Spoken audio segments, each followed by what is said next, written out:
Friends ಎಲ್ಲರಿಗೂ ನಮಸ್ಕಾರ. ಬರ್ರಿ ಗೋಧಿ ಹಿಟ್ಟಿನ ಹುರ್ನ ತುಂಬಿ ಮುರುಗಿ ಕಡ್ದು ಕಡಬ ಮಾಡಿ ನೋಡ್ರಿ ಯಾವ ರೀತಿ ಎಷ್ಟು ಚಂದ ಆಗ್ಯಾವ ನೋಡ್ರಿ. ಮುರುಗಿ ಎಣ್ಣೆ ಕಾದತಿ ಎಣ್ಣೆಯಾಗ ಬಿಟ್ಕೊಂಡು ಫ್ರೆಂಡ್ಸ್ ಒಂದು 2-3 ನಿಮಿಷ ಕರ್ಕೋಬೇಕ್ರಿ ಎಣ್ಣೆಯಾಗ. ಕರಿಲ್ರಿ ಅವು ಗೋಲ್ಡನ್ ಕಲರ್ ಬರುತ್ತನ. ಇವತ್ತ ಬಾದಾಮಿ ಅಮಾಸೆ ಐತಿ ಅಂದ್ರೆ ಬಾದಾಮಿ ಅಮಾಸೆ ಐತ್ರಿ. ಅದಕ್ಕೆ ನಮ್ಮ ಊರಾಗ ಗೋಟೆದ ಊರಾಗ ಗೊಟ್ಕೊಂಡು ಜಾತ್ರೆ ಐತ್ರಿ. ಅದಕ್ಕೆ ಬಾನ ಕೊಡದೈತಿ ಊರಾಗ. ನಮ್ಮ ಅಪ್ಪರ ಬಾನ ಕೊಡ್ಲಕ್ಕೆ ಹೋಗಾರದಾರು. ಈಗ ಗೋಲ್ಡನ್ ಕಲರ್ ಬಂದ್ರಿ ಕಡಬ ತಕ್ಕೊಂಡಿವು. ಭಾಳ ಕರಿಲಕ್ಕೆ ಹೋಗ್ಬೇಡ್ರಿ, ಹೊತ್ತಿಸ್ಲಾಕ್ ಹೋಗ್ಬೇಡ್ರಿ. ಪರ್ಫೆಕ್ಟ್ ಅದ. ಇವಾಗ ಕಡಬ ಎಷ್ಟು ಚಂದ ಅದು ನೋಡ್ರಿ. ಮುರುಗಿ ಇತ್ರ ಹಸಿ ಕಡಬ ಎಲ್ಲ ಎಣ್ಣೆಯಾಗ ಬಿಟ್ಕೊಂಡು ಆ ಕಡೆ ಜಗಲಿ ಮೇಲೆ ನಮ್ಮ ಅವ್ವಾರು ಕಡಬ ಮಾಡಿ ಕೊಟ್ಟನ್ರಿ. ನಾ ಬಾನ ಹಿಡ್ದಾರ. ಈಗ ನೋಡ್ರಿ ಮುಂಜಾನೆ ಚರಿಗೆ ದೇವ್ರ ಪಿತಾಂಬರಿ ಹೆಚ್ಚಿ ಹೊತ್ತ ಅಮಾವಾಸ್ಯೆ ಐತಿಲ್ರಿ. ಎಲ್ಲ ಹಸನಿಂಗ್ ತಿಕ್ಕಿನ್ರಿ. ತಿಕ್ಕಿ ಲಕ್ಷ್ಮಿಗೆ ಎಣ್ಣೆ ಹಚ್ಚಿ ಸ್ನಾನ ಮಾಡಿಸಿನ್ರಿ. ಜಗಲಿ ಮೇಲೆ ಮಾಡಿಸಿ ಈ ರೀತಿ ಬಾನ ಹಿಡಿದಿದ್ವಿ. ನಾವು ಪ್ರತಿ ಅಮಾವಾಸ್ಯೆಗೊಮ್ಮೆ ಇದೇ ರೀತಿ ಮಾಡ್ತೀವ್ರಿ. ಬಾನ ಹಿಡಿದು ಎಣ್ಣೆ ಹಚ್ಚಿ ತಿಕ್ಕೋದು.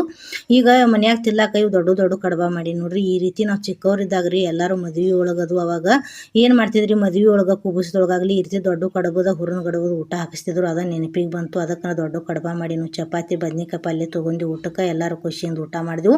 ಬರ್ರಿ ನೀವು ಅಮಾಸೆ ಊಟಕ್ಕೆ ಫ್ರೆಂಡ್ಸ್. ವಿಡಿಯೋ ಇಷ್ಟ ಆಗಿತ್ತು ಅಂದ್ರೆ ಫಾಲೋ